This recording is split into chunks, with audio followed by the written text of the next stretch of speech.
Around noon on January 13th, 2015, 43-year-old Anna Moses was sitting in her office at the University of Texas at Dallas when she heard her cell phone ding inside of her purse. Anna knew she was not supposed to use her cell phone during work, but she had a feeling she'd just gotten a text from someone very special. So Anna kind of discreetly slid her phone out of her purse, and when she looked at the screen, she smiled. Like she'd thought, her boyfriend, Michael Stodnick, had texted her to confirm that they were still on for dinner that night. Just looking at this message gave Anna butterflies. Michael was a business professor at the university where Anna worked, and he was the first man she had seriously dated since her divorce about 2 years earlier. Anna and Michael had been an item now for the last 6 months, but for Anna, who'd previously been married for 15 years, dating still felt very new. She and Michael were both single parents in their early 40s, but this new relationship made Anna feel young again. Anna quickly texted Michael to let him know she was definitely still on for dinner, then she quietly slid her phone back into her purse and got back to work. Anna was the assistant director of strategic planning and analysis at UT Dallas, but that was not her only job. She was also a graduate student pursuing a master's degree in data analytics, so Anna was very busy. But as soon as the clock hit 2 p.m., Anna stood up from her desk and headed upstairs. She knocked on an office door before opening it, but really the knocking was just a formality. The person sitting at the desk inside, University Vice Provost John Workowski, always expected Anna for afternoon tea. When Anna walked in, the 71-year-old administrator greeted her with a smile and called her by a special nickname, Babochka. It meant butterfly in Russian, and hearing it made Anna feel nostalgic for the country where she grew up. Anna sat down across from Dr. Workowski, and right away he handed her a steaming cup of tea. Dr. Workowski had wild gray hair, big glasses, and he always smelled like cigarettes. Anna was not particularly fond of the smell in his office, but she still felt very comfortable with him because over the past 2 years, she'd spent hours in this office confiding to him about her personal life. Dr. Workowski knew things about Anna that most people simply didn't, like that she'd immigrated to the United States in 1998 just to marry her now ex-husband, Bob Moses. He and Anna had met in Russia when Bob was visiting as a tourist. Then they kept in touch through email for months until he finally asked her to marry him. Bob had been Anna's anchor in America, which made their divorce that much more painful for her. Anna and her ex, Bob, were still on very friendly terms, but at this point, Dr. Workowski had really taken over the role of being Anna's rock now. That day, Anna and Dr. Workowski's conversation centered around Anna's 20-year-old son, Igor, who was a student right there at UT Dallas. Anna said she was worried that she and her son might be growing apart. The previous weekend, Igor had driven the 15 miles from his dorm to her home in Frisco, Texas, as he usually did, but Igor had seemed quiet and distant all weekend. It made Anna worry that he had some problem that he didn't want to talk about. Dr. Workowski sipped his tea, then told Anna she was a great mother and not to worry. Sometimes children, especially adult children, just need some space. He assured her that whatever was going on with him, Igor would eventually tell her when he was ready. Anna sighed and said, you're probably right. Then she finished her tea, gave the doctor a hug, and headed back downstairs to her office. A couple hours later, at around 5 p.m., Anna turned off her computer and grabbed her purse. It was cold outside, in the 30s, so near freezing, so Anna put on her coat and 2 scarves before waving goodbye to her coworkers and walking outside to the parking garage. She got inside of her blue Hyundai sedan and then headed into rush hour traffic.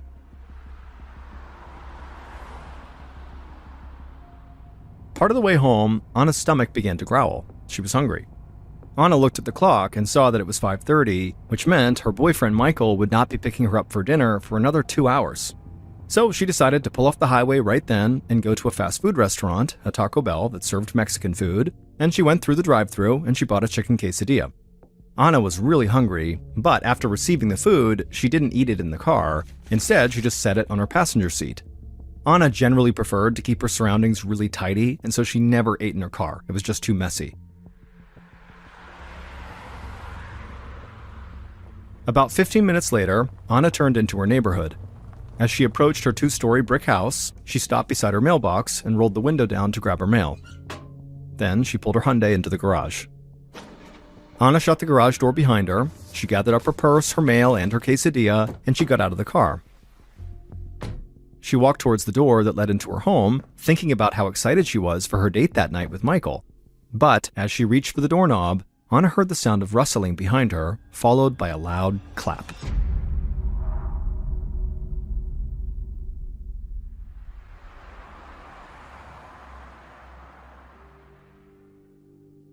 Just after 7:30 p.m. on the same day, Michael pulled up to Anna's house, and he noticed all the lights were off, as if Anna was not home.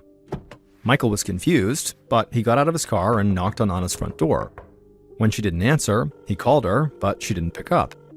Michael thought about going inside. Anna had actually recently given him a house key, but he knew Anna always turned on her alarm system when she left the house, and he didn't know the code to disable it, and he didn't want to set it off and cause a scene in such a quiet neighborhood.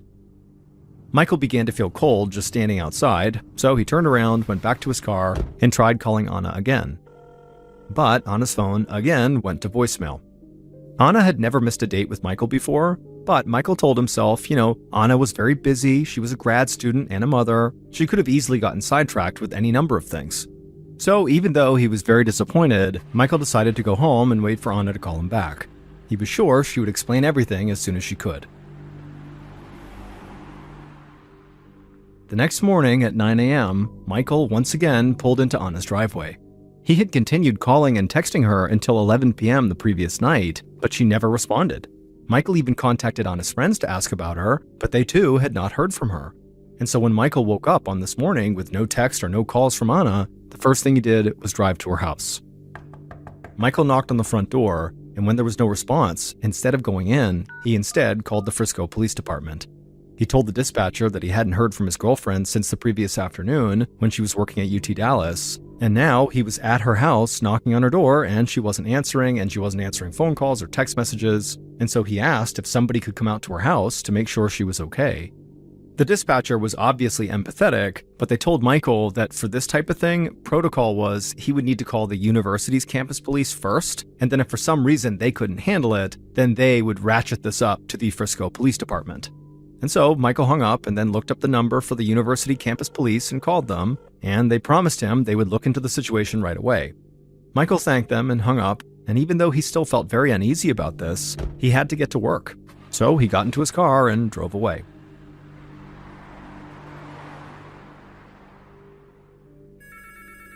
Less than an hour later, Frisco Police Sergeant Jay Ream received a call from the University of Texas Dallas campus police. They told Sergeant Ream they were looking for a university employee named Anna Moses. Her boyfriend had just called to request a welfare check, and the campus police had quickly learned that Anna did not show up for work that day, which her coworkers said was highly unusual. Because Anna was not actually living on campus, the university officer asked Ream if he could go check her home in Frisco. Ream said he was on it, and a few minutes later he was out the door, headed towards Anna's address. Ream got there at 10:50 a.m. and knocked on the door. When nobody answered, Sergeant Ream tried the doorknob, but it was locked. Ream knew he could knock down Anna's door, but that seemed extreme. Instead, he called the campus police back and asked if they knew anyone who could let him inside. Over an hour later, at 12:05 p.m., 2 cars pulled up outside of Anna's house. A campus police officer stepped out of one, and Anna's son, Igor, got out of the other. The university police had been able to find Igor on campus, and he told them he had a key and knew the alarm code to his mother's house. Igor nodded curtly at Sergeant Ream, then unlocked his mother's front door and walked inside and disabled the alarm. As Ream entered Anna's home, Igor walked past him and back outside. He did not seem concerned at all about his mother. He just said he'd be out in the car waiting for whenever they were done. Sergeant Ream thought Igor's behavior was strange, but he couldn't worry about that right now. Instead, he and the university police officer walked into Anna's foyer. The house was totally silent except for the officer's footsteps on the tile. They searched the first floor, but they didn't find any sign of Anna, and they were about to head upstairs when the sergeant remembered they should scope out the garage. Ream made his way to the door that led to the garage, and he opened it. And right away, even in the darkness, he could tell Anna's car was not parked inside, making the garage feel very empty. Then he flipped on the overhead light, and he gasped. Anna was lying on her back on the garage floor with blood coming out of her mouth, and there were bullet casings all around her. It was obvious just from looking at her that she was deceased. The university officer came over and looked into the garage too, and instantly brought a hand up to his mouth in shock. Neither of the officers had ever seen anything like this before. Frisco was an extremely safe community with very few violent crimes. It actually had been called one of the safest cities in the entire United States. But that only made Anna's apparent murder that much more shocking. Her quiet suburban home was now a crime scene. Even though he rarely worked homicide cases, Sergeant Ream knew the protocol. First, he and the university officer backed out of the garage and closed the door so they would not disturb any evidence. Then they checked the rest of Anna's home to make sure nobody else was there. Once they confirmed the house was empty, Reem called the Frisco Police Department for assistance. Reem then slowly walked outside towards Igor's car parked by the curb. As he got closer, Igor rolled down the window and looked at the sergeant without saying anything. Once he reached the car, Reem took a deep breath and told Igor that he had terrible news. His mother was dead, and it looked like she'd been murdered. The sergeant watched Igor for a reaction, but the young man's face was blank. Then Igor just furrowed his eyebrows and asked if his mother was in one piece.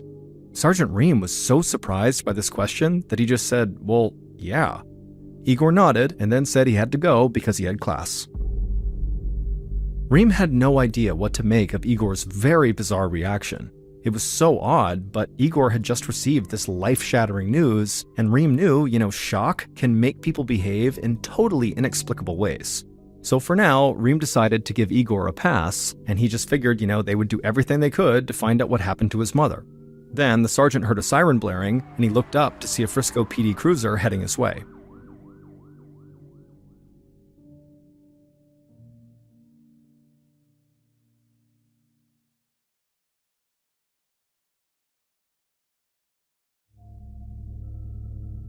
A few minutes later, Frisco detective Brian Schutte and Texas Ranger Ruben Mankin stood inside of Anna's garage. The two men were from different agencies, but they'd both been assigned to lead the case together. The crime scene made Schutte feel totally sick. He was a very young detective, and this wasn't just the first time he'd be leading a murder investigation. This was his first murder case that he'd ever worked on. Detective Schutte squatted next to Anna's body. She was still wearing a heavy coat and two scarves, but he could see a bullet wound in her neck. And scattered on the floor around her were a few unopened envelopes, an empty Taco Bell wrapper, and a black purse. There were also a handful of bullet casings, which the detective identified as coming from a .22 caliber gun. Detective Schutte told Mankin that it seemed like Anna had been outside, which is why she was wearing warm clothes, and she had come in and was carrying her mail, purse, and fast food trash when somebody shot her in her garage. Schutte figured that Anna had likely been killed the previous evening when she came home from work. Ranger Mankin nodded in agreement, but he pointed out that Anna's car wasn't parked in the driveway or the garage, so he wondered if her killer had stolen it. Maybe Anna had been killed during a robbery. But then Detective Schutte opened up Anna's black purse, and it didn't seem like anybody had rifled through it. And Anna's wallet, which contained $300 in cash, was still inside her purse. And the inside of Anna's house also looked totally undisturbed. So if this was a robbery, the only thing the killer stole was Anna's car, which didn't really make any sense. Schutte told Mankin that he really wasn't sure about the robbery theory, it felt kind of weak, but the missing car did give them a good place to start. So Schutte radioed the Frisco Police Department and asked a fellow officer to put out a bulletin about Anna's stolen vehicle. But at the same time, Schutte was thinking to himself that it seemed most likely that Anna had been killed by somebody she knew. After all, the killer had clearly gained access to the garage without breaking in, and the young detective couldn't stop thinking about the very strange statements and behavior of Anna's son, which the local police had briefed him about. Schutte really wanted to interview Igor as soon as possible. Later that afternoon, Detective Schutte sat down across from Igor inside of an interview room at the Frisco police station. Igor looked remarkably calm, and when he spoke, his voice was flat and emotionless. The detective asked Igor to please talk about his relationship with his mother. Igor said that he and his mother had always been very close. They both loved music, and when Igor joined a Christian rock band as a teenager, his mom supported him and came to almost all of his shows. Even now that Igor was living on his own at college, he still went home to visit her every weekend. Anna kind of babied him by doing his laundry and cooking for him, but Igor kind of liked it. But he said seeing Anna divorce his dad had been really difficult. Bob actually was not Igor's biological father. He had adopted him. And so for Igor, he looked at Bob as his father. That was his dad. And when Igor said that, Schutte stopped him because he hadn't realized Bob was not his biological father. But Igor explained that his mother had actually been married twice, once briefly to a man in Russia and then to Bob in the United States. The Russian man was Igor's biological father, but Bob had legally adopted Igor when he was just 4 years old. And as Igor talked about his dad, Bob, he became emotional. Igor said he, personally, Igor, had been diagnosed with a rare form of bone cancer when he was just 8 years old, and his dad had always been there to support him. Igor's cancer eventually went into remission, but the experience showed Igor that Bob genuinely loved him like he was his own son. Detective Schutte couldn't help but feel moved by Igor's story, but he wanted to stay focused on the horrible crime he was still investigating. So he asked Igor if there was anyone who would want to hurt his mother. Igor thought for a moment and then said no. But he added, whoever killed his mother should be forgiven. Igor said he was a devout Christian and he believed all people, even killers, should be treated with mercy. Schutte was shocked. Igor did not seem to care at all that his mother was horribly murdered, but the detective just stared at the college student trying to remain professional and followed up by asking Igor where he'd been the previous evening. Igor said he had been in class from around 5:30 p.m. to 9:45 p.m., and he had classmates who could vouch for him. Schutte did not have any evidence that would allow him to hold Igor any longer, though he still felt very suspicious of him. But despite Schutte's inexperience as a detective, he still knew the worst thing an investigator could do right now was get tunnel vision about one suspect. For now, he knew he needed to explore every possibility, and he knew exactly who he wanted to talk to next: Anna's ex-husband and Igor's dad, Bob. After Schutte told Igor he was free to go, the detective went to his office and he saw Ranger Mankin had left him a note about the progress in his investigation and that the medical examiner had sent a copy of Anna's autopsy report over. Mankin's note explained that he'd been able to reconstruct Anna's last day by obtaining security camera footage from UT Dallas, local toll roads, a Taco Bell, and also an elementary school near Anna's house. After reviewing this footage, Mankin estimated that Anna got home from work between 5:50 and 5:55 p.m. on January 13th, and based on the crime scene, he felt certain she was killed almost immediately when she went inside. Next, Schutte looked over the autopsy report that was sent over, which largely supported Mankin's theory about when Anna was killed. The medical examiner said Anna had been shot at close range 6 times. All of the bullets came from the same .22 caliber gun, and the wounds were grouped tightly together, which made the medical examiner think her killer had some level of experience using firearms. But there was one odd detail that really stood out to the medical examiner. The detectives had told him before he did the autopsy that Anna had bought a quesadilla at around 5:30 p.m., which would be less than half an hour before she was killed. And considering they found the empty wrapper for this quesadilla next to her dead body, it suggested she had eaten it. However, when the medical examiner examined Anna's stomach contents, it looked like she hadn't eaten for many hours prior to her death. And if Anna didn't eat that quesadilla, well, according to the medical examiner, it seemed highly plausible that her killer did.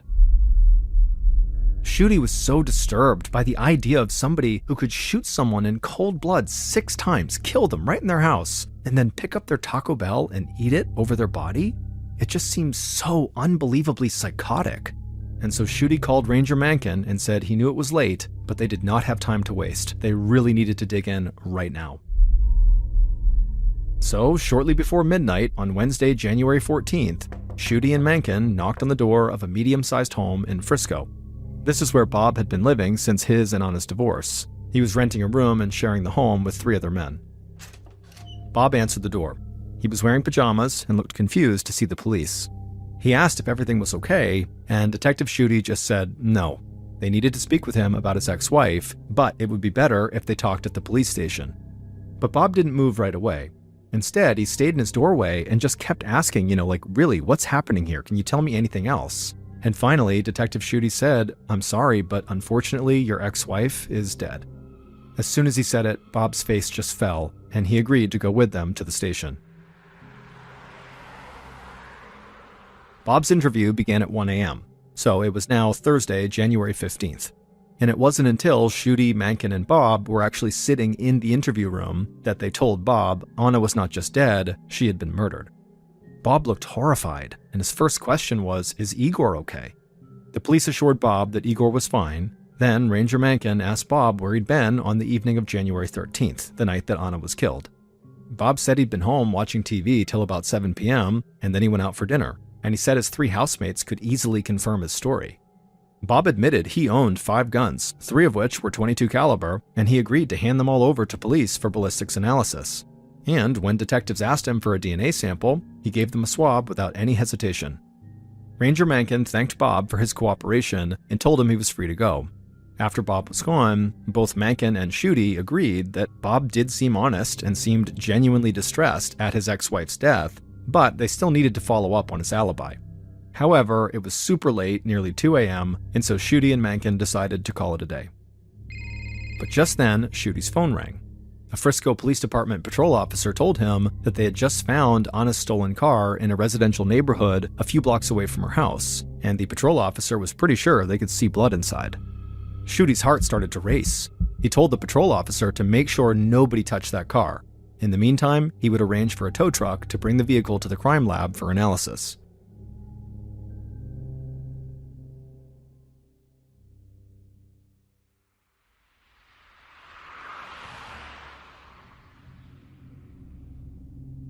After a few hours of sleep, Schutte arrived at the Frisco Police Department crime lab early on Thursday morning. Anna's blue Hyundai sedan was there, and a technician was waiting to brief the detective on what they'd found. The technician said the vehicle was remarkably clean inside, except for a few things. There was an empty Red Bull energy can, there was a cigarette butt, and there were 2 small bloodstains, one on the right side of the driver's seat and one on the center console. Schutte was really excited at this news, and so he had the can, cigarette, and swabs of the blood sent off for DNA testing, along with the swab that Bob had given them during his interview. But Schutte knew it could take weeks to get these results back, so for now, he still had to continue with old-fashioned detective work. The most obvious person to interview next was Anna's boyfriend, Michael. He agreed to come in for an interview, and soon Schutte was sitting across from the business professor at the police station. Michael leaned forward and ran his hands through his short brown hair. He looked anxious, and before Schutte even began the interview, Michael asked if he should have a lawyer. The detective promised him this was all totally routine. Michael picked at his fingernails as he told Schutte that he and Anna had not been dating for very long, but their relationship had been moving in a good direction. He said a few days ago, on January 13th, he'd gone to Anna's house to pick her up just after 7:30, and he'd been confused by her absence. And now he was horrified to know Anna had been lying dead in her garage the entire time he was there. Once Michael began talking, he started to open up a bit more, but as soon as Schutte asked him for a DNA sample, he clammed up. Then he asked again about maybe getting a lawyer. The detective said that really wasn't necessary, but he would give Michael some time alone to decide whether he wanted to cooperate. Schutte left, but what Michael didn't know was that the detective could still see and hear Michael through a camera in the corner of the room. So Schutte watched as Michael began mumbling to himself. The detective could not make out all the words, but at one point, Michael asked himself, "Am I overreacting?" A few minutes later, the detectives went back in and asked Michael if he had made a decision. Michael said yes. He said he would give a sample of his DNA. Schutte smiled, and then he got the swab from Michael and told him he was free to go. Then Schutte sent this newest DNA sample to be tested against the other items from Anna's car.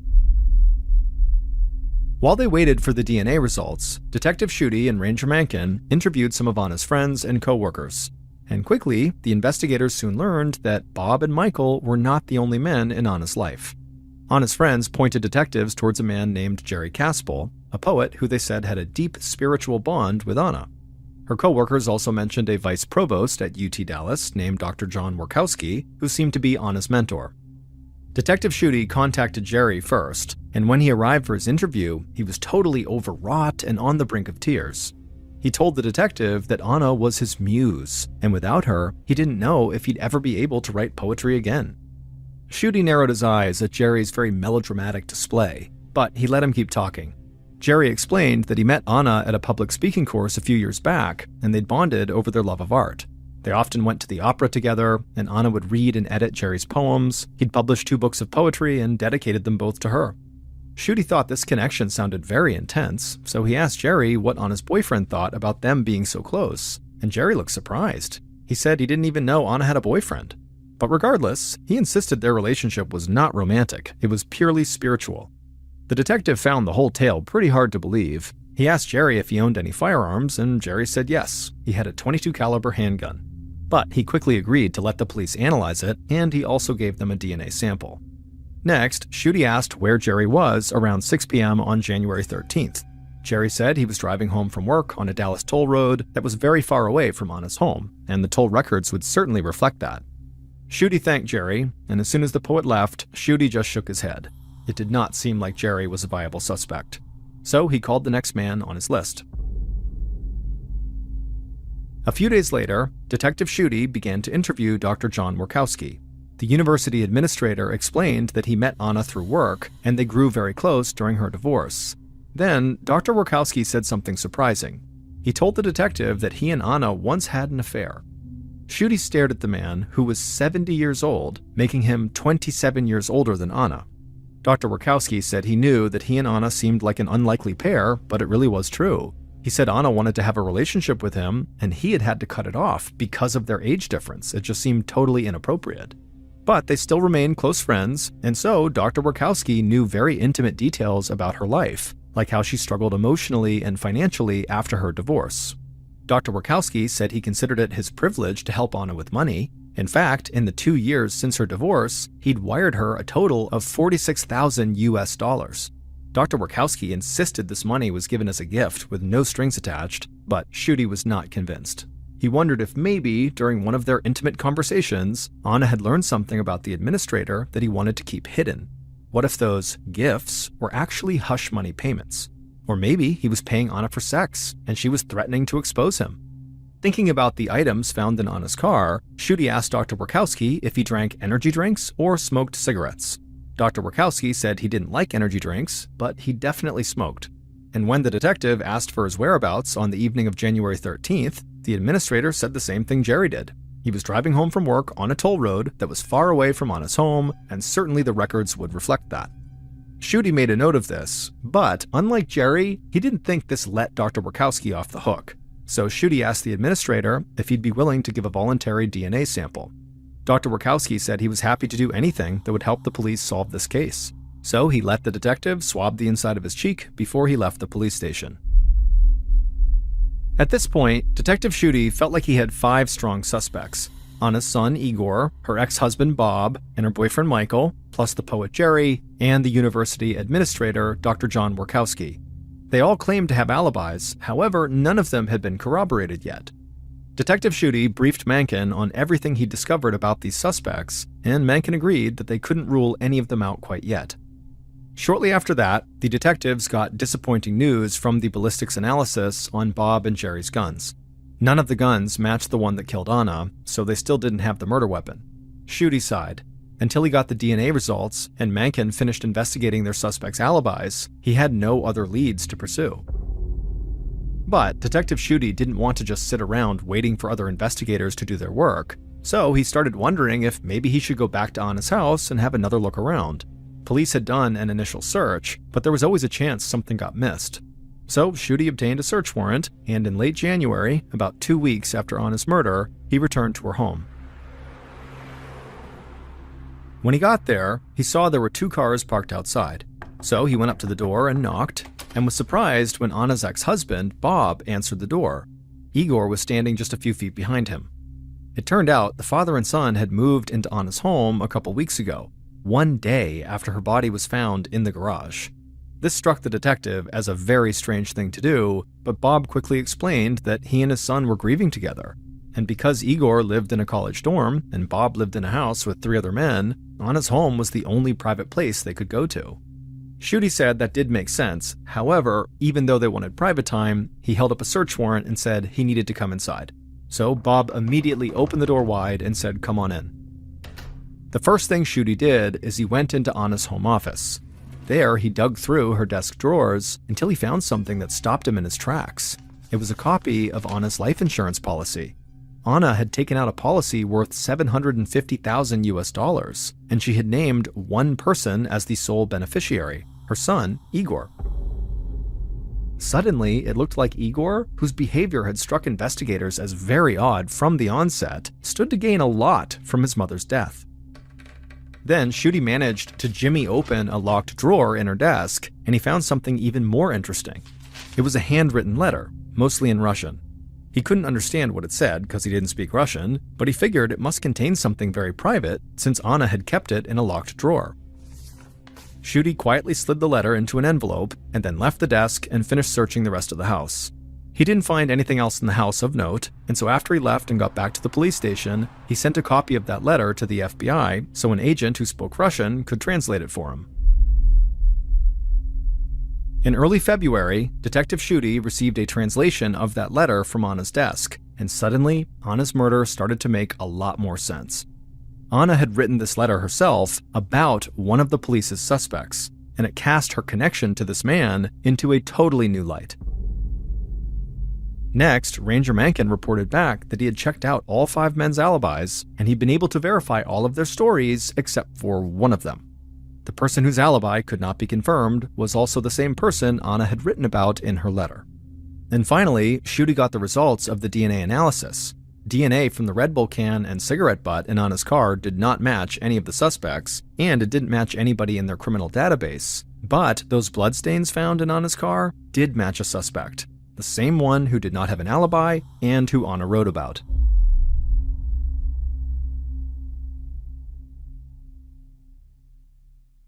And so, based on this evidence, along with further investigation into this primary suspect, here is a reconstruction of what police believe happened to Anna Moses when she returned home from work on January 13th, 2015.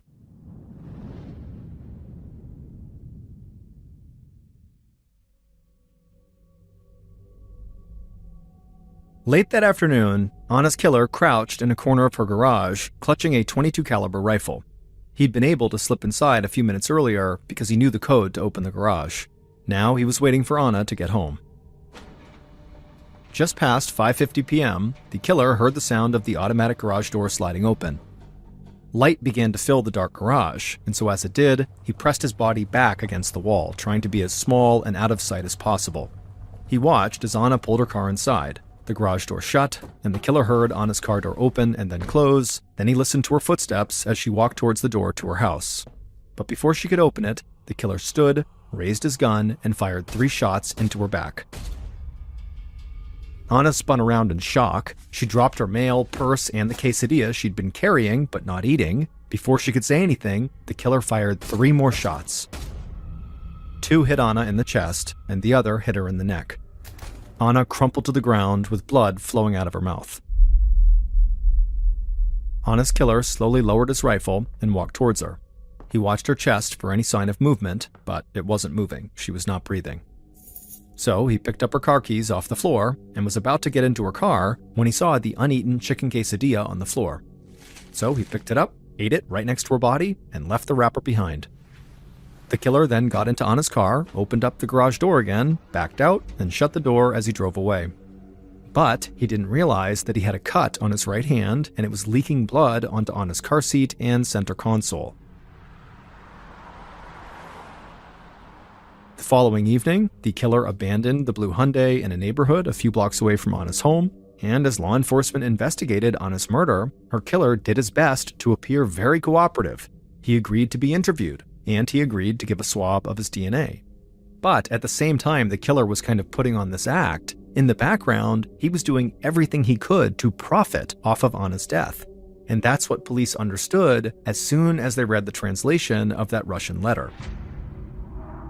It was a note that Anna had written to her lawyer in 2013 during her divorce from Bob, and she told her lawyer that Bob was now threatening to kill himself and frame Anna as his murderer just so her son, Igor, would hate her.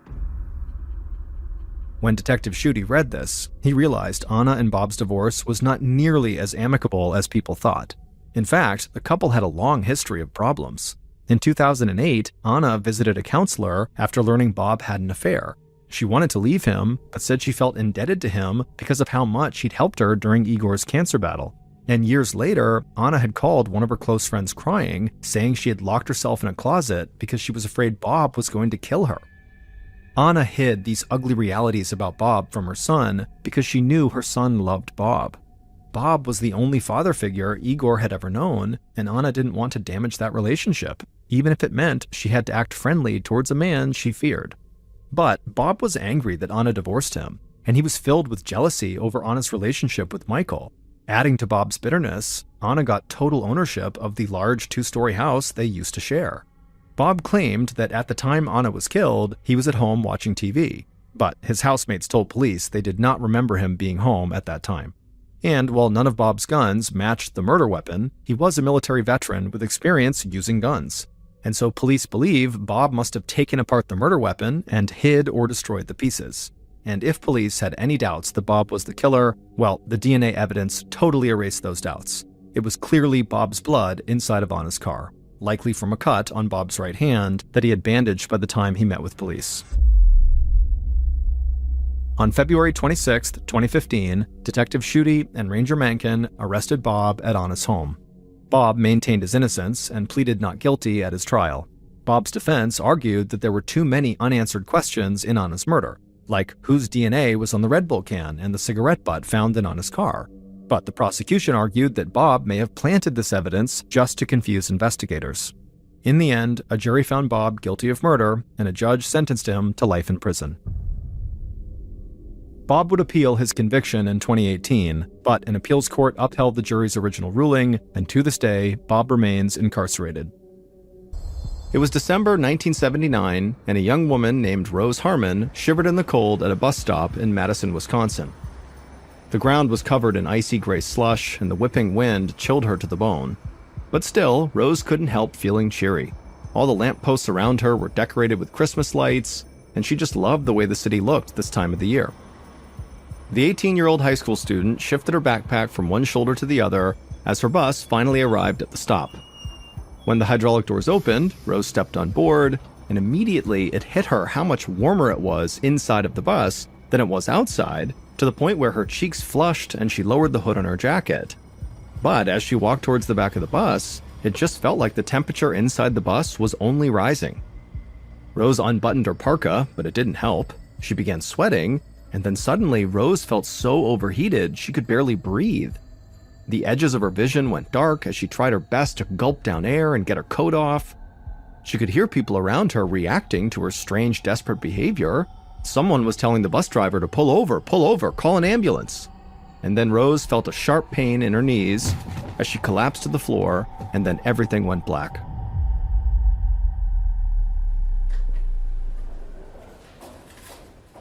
A few hours later, Dr. Russell Chesney made his way to the intensive care unit at the University of Wisconsin Medical Center.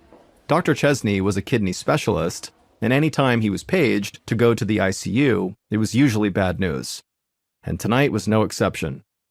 He just received a call from the emergency room letting him know that they were rushing a patient named Rose Harmon up to the ICU for kidney failure. When Dr. Chesney reached Rose's room, he saw a doctor standing at the foot of her bed, scribbling something down on a medical chart, while a nurse rummaged through a black backpack that was sitting on the cabinet along the wall. The doctor at the foot of the bed looked up as Dr. Chesney came inside the room, and the doctor kind of motioned to the unconscious young woman lying right there in the hospital bed with the oxygen mask strapped over her face. Dr. Chesney looked at Rose and felt his chest tighten.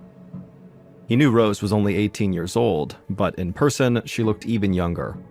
She was far too young to be suffering from kidney failure. Dr. Chesney stepped closer to the bed and noticed that the girl's face and hands were covered in a blotchy pink rash that made it look like she was very badly sunburned.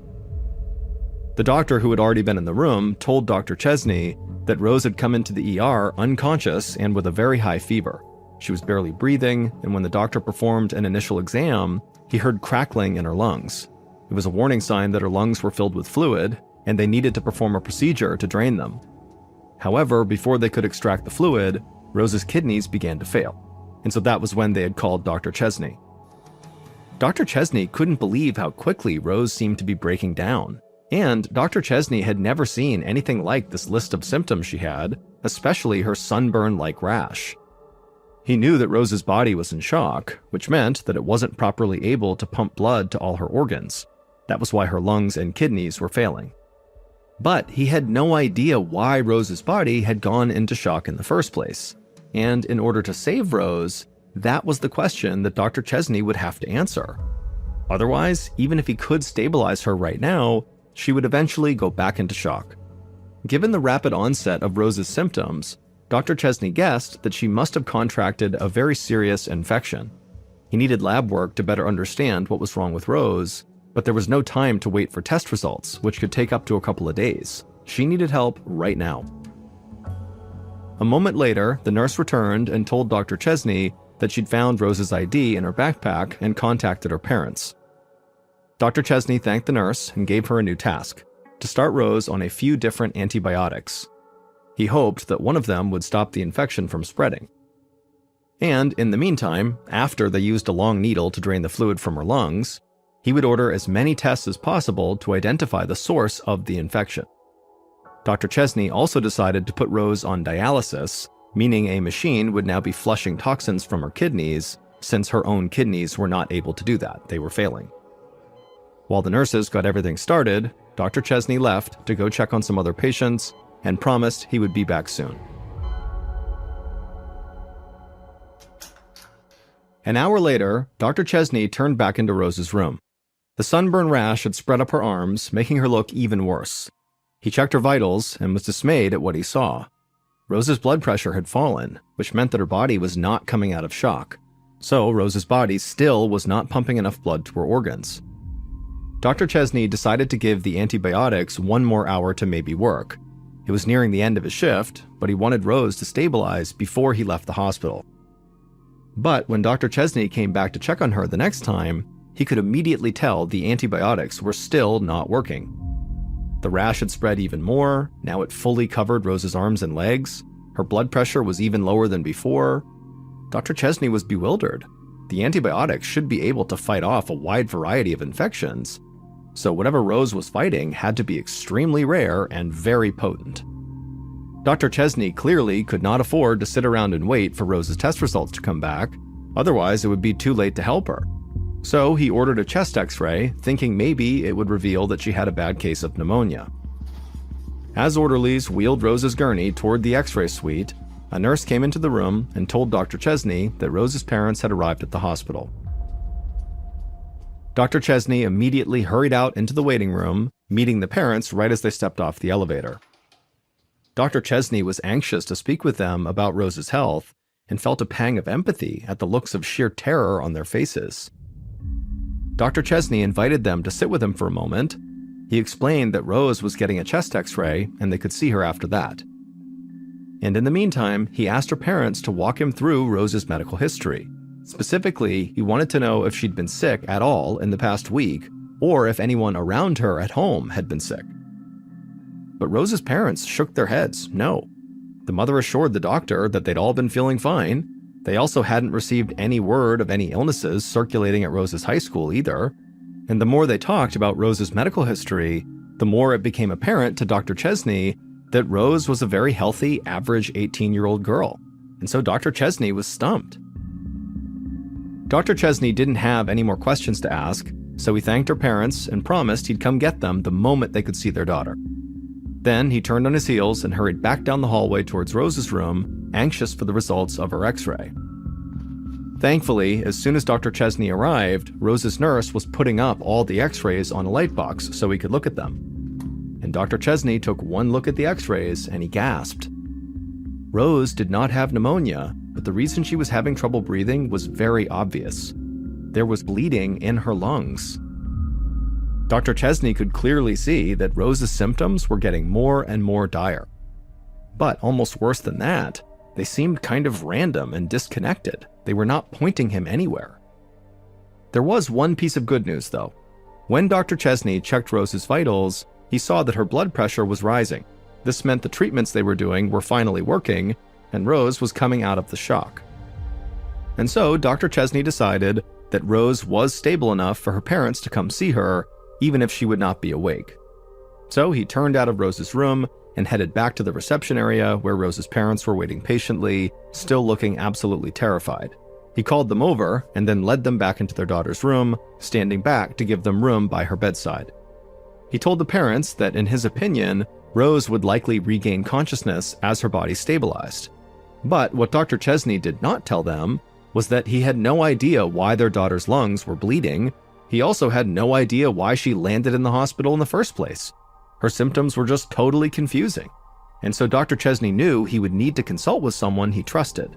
So Dr. Chesney said goodnight to Rose's parents and he left the hospital and made his way to the home of a respected colleague. It also happened to be his own home. 20 minutes later, Dr. Chesney's wife, Joan, had just thrown 2 chicken breasts in the oven when she heard keys rattling in the front door, then a familiar sound of footsteps moving through their foyer. Joan turned to greet Dr. Chesney as he walked into the kitchen and threw his car keys on the built-in desk near the fridge. He had a distant look on his face, as though he were lost in thought. Joan frowned. She could tell that her husband was stressed out about something. As she pulled more vegetables from the fridge, she asked him what was wrong. Dr. Chesney sighed and told her all about his new patient, Rose, and her baffling list of symptoms. He was at a total dead end, and he needed his wife's help to figure out what was wrong with her. Joan nodded and put down her knife so she could think. Dr. Chesney's request was not unusual because Joan was also a doctor. The couple frequently bounced ideas off of each other when they had challenging cases. Joan was an infectious disease specialist, and odd cases like this came across her desk all the time. And to Joan, something about Rose's symptoms, the fever, shock, and kidney failure, sounded familiar, but for the life of her, she couldn't remember why. Joan asked more questions about Rose, hoping that something might jog her memory, but she had no luck. She promised her husband she'd keep thinking about it, and then she went back to chopping up the vegetables. Now she was lost in thought as well. When Joan woke up the next morning, Rose was immediately on her mind. In fact, the night before, she had even had a dream about Rose. It felt like the answer to what was going on with Rose was just beyond her fingertips. As Joan got out of bed, she decided she would pay Rose a visit herself that morning. She thought that maybe just seeing Rose in person might help her put the pieces together. An hour later, Joan followed her husband, Dr. Chesney, into Rose's room in the ICU. Joan was shocked as she laid eyes on Rose, who was still unconscious. The sunburned-looking rash now covered Rose's entire body, including the palms of her hands. Joan had never seen a rash like this in her entire career. She thought it looked almost like a chemical burn and wondered aloud if Rose could have been exposed to a chemical that her body absorbed through her skin. Or maybe she took a drug that her parents were not aware of at maybe a high school party or something like that. Dr. Chesney told his wife that the lab results should be ready any moment, and hopefully they would help them find an answer. Dr. Chesney said he'd go check on the test results' progress, and then he stepped out of the room. While Joan waited for him to come back, she decided to check Rose's pupils and her reflexes. So Joan pulled a flashlight from the pocket of her white lab coat and then gently pulled back Rose's eyelids. Joan was surprised to see that Rose's eyes were totally bloodshot. Joan was alarmed. She didn't know of any infections that caused shock and bloodshot eyes like this. She began to wonder if they were witnessing the birth of some new and potentially deadly disease. The prospect was terrifying, and it sent Joan hurrying out of the room and down the hallway to find her husband.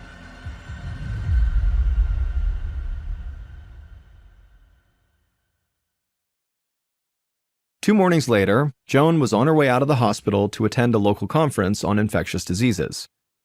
Rose's test results had finally come back, but they were inconclusive. Thankfully, Rose had finally woken up and was stable for the time being, but Joan and her husband were not any closer to solving her case. Joan hoped that talking to some colleagues at this conference might help her come up with some new ideas. But before she could leave the building, she received a page calling her down to the ER. This was unusual. She wondered why an infectious disease specialist would be needed in the emergency room. But in the pit of her stomach, she feared she already knew the answer, that she was right, that Rose was suffering from some brand new deadly disease, and now it was spreading, and so they might have new patients downstairs. Joan hustled across the hospital, anxiety really starting to settle in. Moments later, she rushed into the ER to find another young woman lying on a gurney covered in a sunburn-like rash who was also struggling to breathe. An ER doctor was helping two nurses wheel the patient into a hospital room. As Joan walked beside them, the doctor told her that the patient was a 15-year-old girl who had collapsed in her kitchen. Like Rose, this new patient had developed her symptoms suddenly, and her parents had rushed her to the hospital right after she'd collapsed. Joan suddenly felt a knot in her stomach. She knew that two young women with the same bizarre symptoms could not be a coincidence. But she didn't have time right now to worry about a potential new epidemic. The patient in front of her was crashing.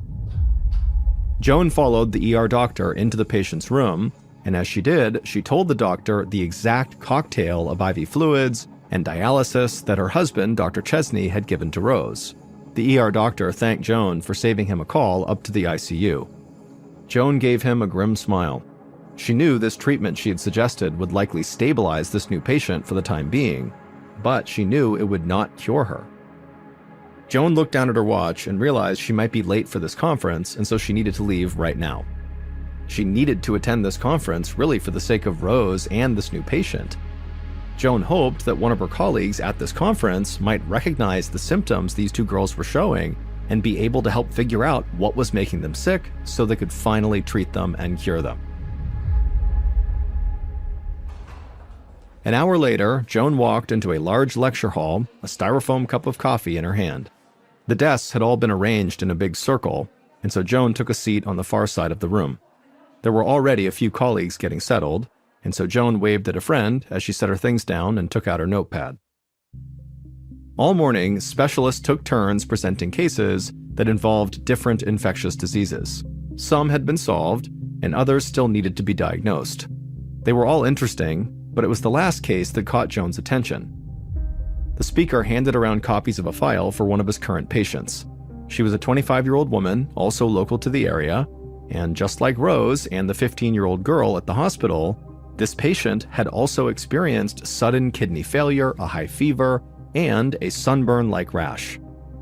The presenter broadly described the diagnosis as kidney failure with shock, although they had no idea what had caused her kidneys to fail in the first place. As soon as the presentation was over, Joan hurried over to the last speaker to talk to them about their patient and maybe compare notes. The two doctors looked over the patient's files together, and quickly they saw all three cases were basically identical. The other doctor looked at Joan hopefully and asked if she'd been able to figure out what was making these young women go into shock. Joan just shook her head. She said she was still trying to figure it out, and in fact, that was why she had come over to talk to this doctor, because she was hopeful that they had the answer to what was going on. And so Joan silently ran over the symptoms again in her head, trying to put the pieces together, and then out of nowhere, it just clicked.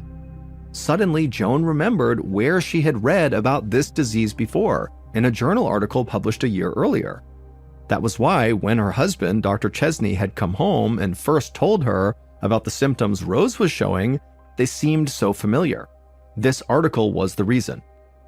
Joan quickly thanked her colleague and promised she'd be in touch. Then she hurried out the door and drove back to the Madison Medical Center as fast as she could, and then nearly ran to her office. Once she got there, she began rummaging through the stacks of articles and journals that she'd spent the past 2 days piling up on her desk. Finally, she found the one she'd been looking for. It was in a medical journal called The Lancet. Joan flipped through the pages and found the article that had been published a year earlier. It described the case of an adolescent girl who'd suffered the exact same rashes and other symptoms as Rose and the other two patients. The article described how the girl had contracted a strange new illness caused by a potentially deadly bacteria that entered her body through an open wound. The result, the researchers concluded, was a disease that had never been seen before. Joan tapped her foot, thinking. The symptoms matched, but neither of her patients had any open wounds on their bodies. There was clearly some piece of the puzzle that was still missing. Joan decided to order one more test for both Rose and the 15-year-old girl to see if they were infected with the same bacteria as the girls referenced in this article. In a day or two, she would know whether her current cases and the cases from this article were actually linked. But in the meantime, she knew that if there were already 3 cases of this potential bacterial illness, there would be more. And so she decided it was now time to call the Wisconsin Department of Public Health and tell them they had a potentially very big problem on their hands. The next afternoon, Joan was sitting in her office catching up on paperwork when a tall man wearing a nice suit knocked on her doorframe. He looked anxious and out of breath as he introduced himself as Dr. Jeff Davis, an investigator with the State Department of Health. He'd spent the entire morning interviewing family members of the 3 women affected by this mystery disease. Joan stood up immediately and thanked him and said, "Please come in and sit down," but Dr. Davis just shook his head and said he couldn't stay. He just wanted Joan to know that he did find a link between the 3 cases. Dr. Davis explained that the 3 patients had almost nothing in common. They didn't eat the same things, they didn't go to the same places, or live similar lifestyles. The only thing they shared was the fact that they were all young women. And so he thought that they could have something in common biologically, and he'd wondered if maybe they had all been menstruating at the time they got sick. So he checked their charts and learned that yes, all three were having their period when their symptoms developed. Also, Rose, who was now able to speak, would tell Dr. Davis that she actually remembered getting a similar looking rash on her body the month before when she had her period the last time.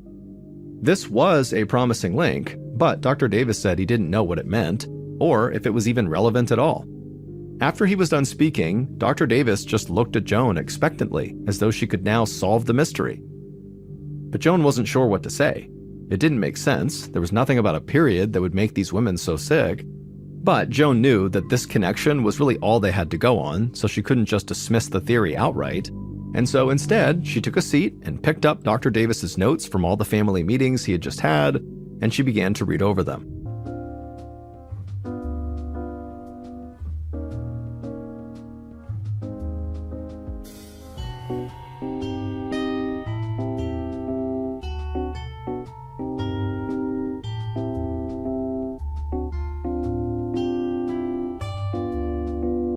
The next morning, Joan stepped into her office to find the lab results sitting on her desk. She felt a rush of energy as she grabbed them and began scanning the documents in her hand.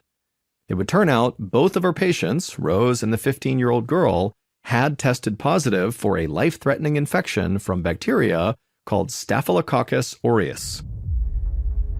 This was the same bacteria that infected the girls in the Lancet article Joan had read, which meant Rose and the 15-year-old girl had the new syndrome outlined in the article, which the researchers named toxic shock syndrome. Joan breathed a small sigh of relief. At least she knew what she was treating now. She hoped that with enough specialized care, both of her patients lying in the ICU would make a full recovery.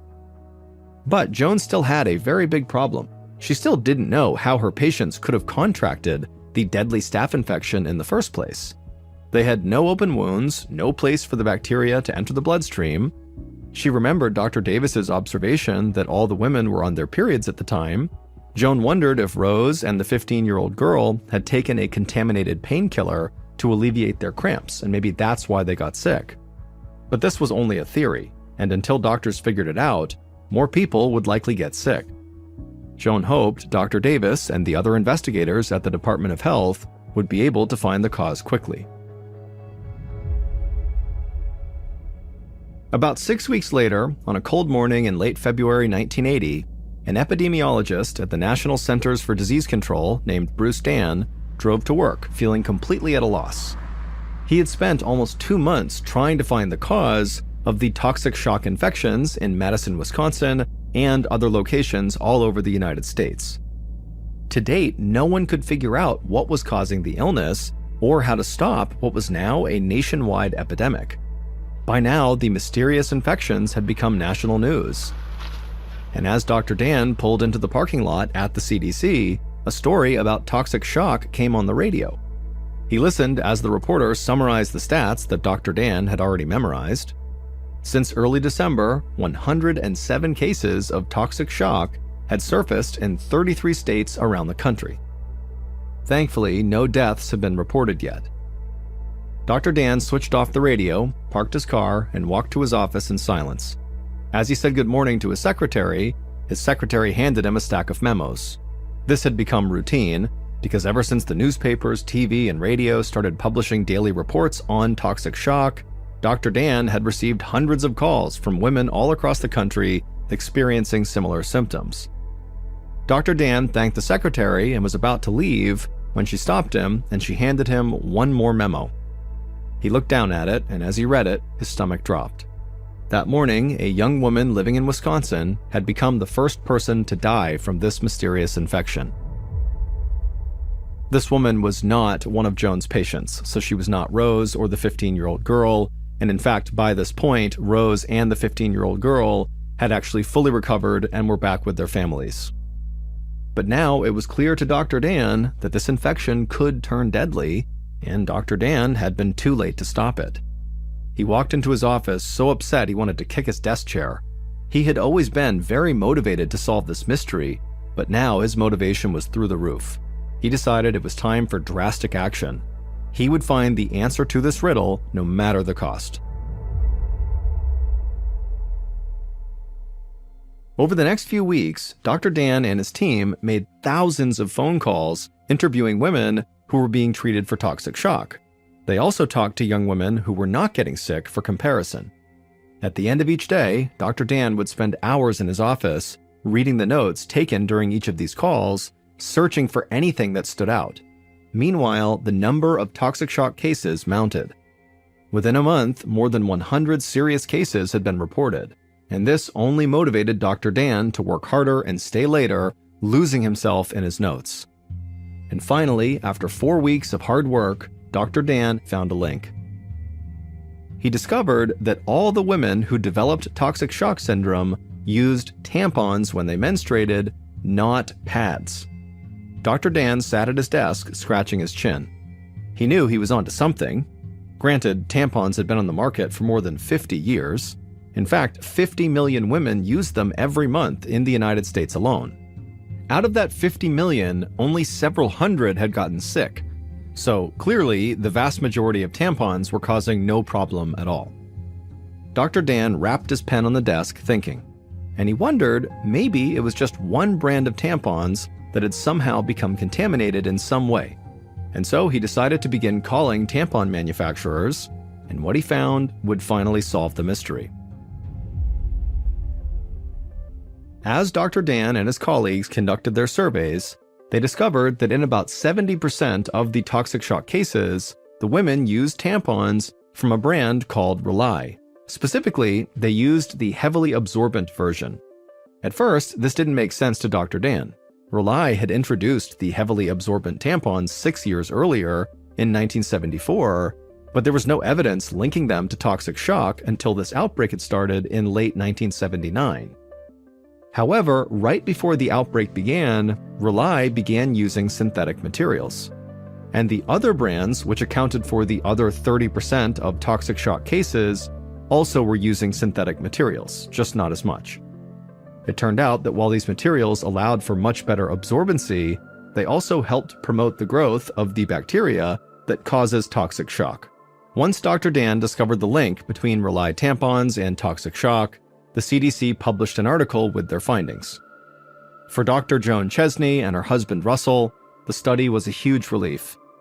Thankfully, all their patients had fought off the deadly infection, and now that the word was out, they were hopeful the outbreak would taper off. After some initial resistance, Rely superabsorbent tampons were finally pulled from the shelves in September of 1980. By that point, 772 women had developed toxic shock syndrome from using tampons, and the majority of them used Rely tampons. Tragically, 38 of those women died. Their deaths inspired new industry regulations to reduce the absorbency of tampons and also to print mandatory warning labels on the boxes. And since then, toxic shock syndrome has become incredibly rare, with only a handful of deaths every year.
From Ballen Studios and Wondery, this is Mr. Ballen's Medical Mysteries, hosted by me, Mr. Ballen.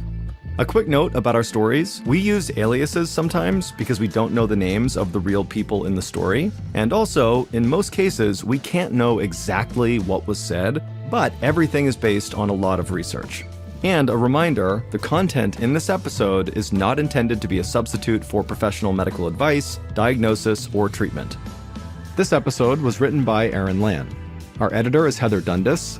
Sound design is by Matthew Chilelli. Our coordinating producer is Taylor Sniffen, and our managing producer is Sophia Martins. Our senior producer is Alex Benedon. Our associate producers and researchers are Sarah Vitak and Tasia Palakonda. Fact-checking was done by Sheila Patterson. For Ballen Studios, our head of production is Zach Levitt. Script editing is by Scott Allen and Evan Allen. Our coordinating producer is Matub Zaire. Executive producers are myself, MrBallen, and Nick Witters. For Wondery, our head of sound is Marcelino Villapando. Senior producers are Loredana Palavoda and Dave Schilling. Senior managing producer is Ryan